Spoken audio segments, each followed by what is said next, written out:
Welcome to yo-yo TV. కొద్ది రోజుల కిందట ఫోన్ ట్యాపింగ్ అంశం పెద్ద హాట్ టాపిక్. కానీ మధ్యలో పార్లమెంట్ ఎన్నికల ఇష్యూ కారణంగా ఫోన్ ట్యాపింగ్ ఇష్యూ మూలన పడింది.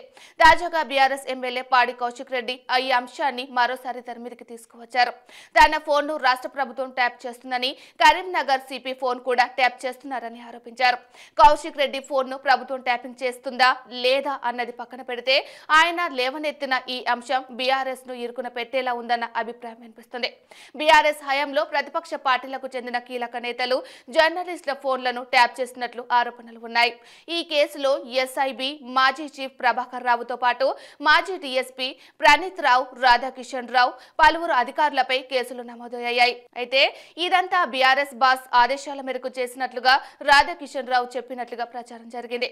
ఈ కేసుకు సంబంధించి ప్రభాకర్ రావును విచారించిన తర్వాత కేసీఆర్ కు నోటీసులు ఇస్తారనే వాదనలు వినిపించాయి.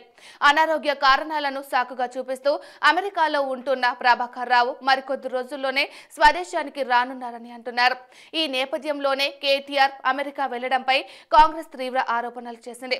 ఫోన్ ట్యాపింగ్ కేసులో ప్రభాకర్ రావుకు కీలక సూచనలు చేసేందుకు అక్కడికి వెళ్లారని విమర్శలు చేస్తుంది.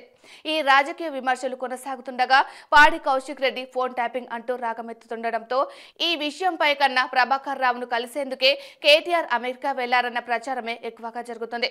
జనాల్లో చర్చ లేకుండా పోయిన ఫోన్ ట్యాపింగ్ అంశాన్ని చర్చకు పెట్టి కేటీఆర్ ను బుక్ చేశారన్న టాక్ నడుస్తుంది.